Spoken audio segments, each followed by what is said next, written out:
ज्यावेळी एखादा ज्येष्ठ नेता आपल्यातनं ते निघून जातात, अनेक वर्ष त्यांनी काम केलेलं असतं, त्यावेळी त्यांच्या निधनाने त्यांची कमतरता जाणवते, ती पोकळी नसते.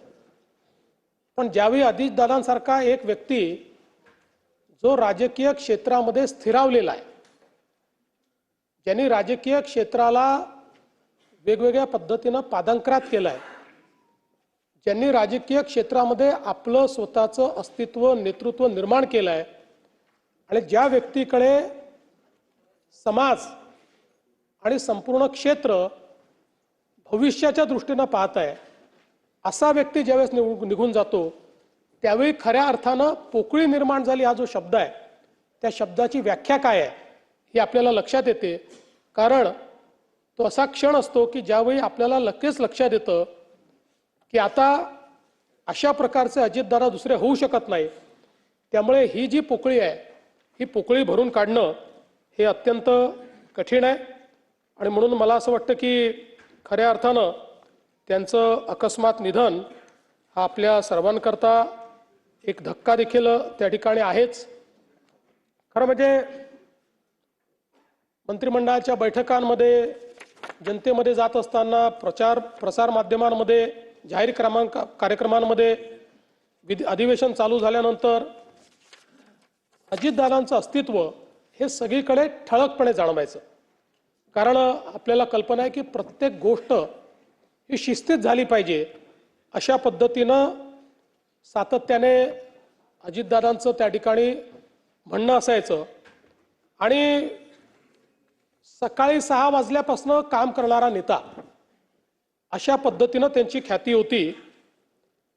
कार्यमग्नता जीवन भावे, मृत्यू हीच विश्रांती हे काव्यवचन खरं म्हणजे अजितदादांच्या जीवनाकडे आपण बघितलं तर आपल्याला ते सत्य वाटतं. कारण अखंड जीवनामध्ये कार्यमग्न असलेले अजितदादा, प्रत्येक क्षणाचा नीट उपयोग करणारे अजितदादा, कुठलीही गोष्ट नियोजन केल्याशिवाय न करणारे अजितदादा, या सगळ्या गोष्टी मला असं वाटतं की राजकारणामध्ये खूप विरळ आपल्याला पाहायला मिळतात.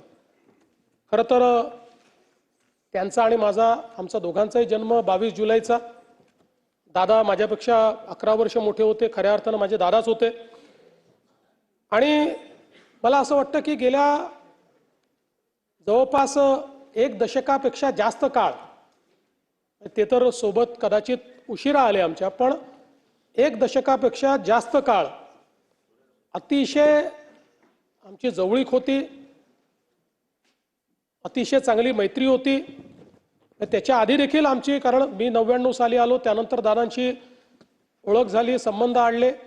पण मी असं म्हणेन की साधारण 2014 नंतर एक भावनिक नातं हे दादांशी तयार झालं. मी अनेक वेळा माझ्या मुलाखतीत म्हणायचो की राष्ट्रवादी काँग्रेस आमचं स्ट्रॅटेजिक पार्टनर आहे. पण त्याचवेळी माझ्या मनात मात्र मला हे पक्कं माहिती होतं की अजितदादा हे काही स्ट्रॅटेजिक पार्टनर नाही आहेत, तर अंतःकरणातनं आपल्यावर प्रेम करणारा अशा प्रकारचा आपला मित्र म्हणून खरं म्हणजे अजितदादांकडे मी बघितलं आणि त्यांनीही माझ्याकडे त्याच पद्धतीनं बघितलं. आणि जीवनभर मला असं वाटतं की आमचं ते नातं त्यांच्या अंतिम दिवसापर्यंत कायम होतं.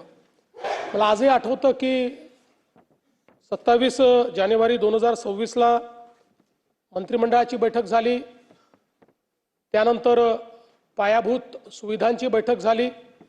त्याही बैठकीमध्ये अजितदादांनी आपल्या नेहमीच्या सिग्नेचर पद्धतीने सगळ्यांना, जे अधिकारी होते त्यांना विचारलं की मी आज सकाळी माहिती घेतली आहे आणि ज्या प्रकारे कॅपिटल एक्सपेंडिचरमध्ये ग्रॉस व्हॅल्यू ॲडिशन काही राज्यांमध्ये होतं तेवढं आपल्या राज्यात का होत नाही, या संदर्भात तुम्ही काय कारवाई करणार आहात.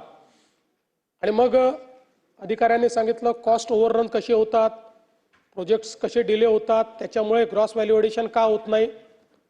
त्यानंतर मग सार्वजनिक बांधकाम विभागाचं एक प्रेझेंटेशन झालं, त्यात त्यांनी त्यांच्यावर 700 कोटी रुपयाची डिक्री ही जी न्यायालयाने केली होती ती कशी त्यांनी त्या ठिकाणी उच्च न्यायालय सर्वोच्च न्यायालयातनं डिक्री त्या ठिकाणी कॅन्सल केली आणि ज्यांनी डिक्री आणली त्यांच्यावरच कसा फाईन झाला अशा पद्धतीचं प्रेझेंटेशन केलं.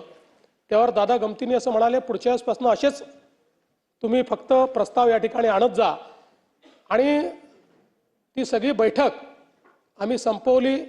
त्यानंतर माझ्या अँटी चेंबरला आम्ही गेलो. दादांचं काम हे 10-15 मिनिटाचं असायचं, त्याच्यावर नाही. दादांची एक सवय होती, कुठलंही काम हे त्यांच्या कागदावर लिहिलेलं असायचं. 2-3 ओळींमध्ये काय बोलायचं हे लिहिलं असायचं आणि ते परफेक्ट तेवढंच आपल्या कामाचं दादा बोलायचे. त्यामुळे ते कामाचं एक 5-10 मिनिटं झालं. त्यानंतर 30-40 मिनिटं आम्ही वेगवेगळ्या विषयांवर, भविष्यात काय, बजेटमध्ये काय, अशा गप्पा मारल्या.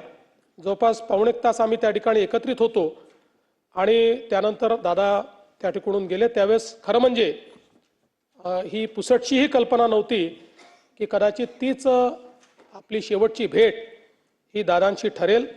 आणि दुर्दैवाने तसंच झालेलं आपल्याला पाहायला मिळालं.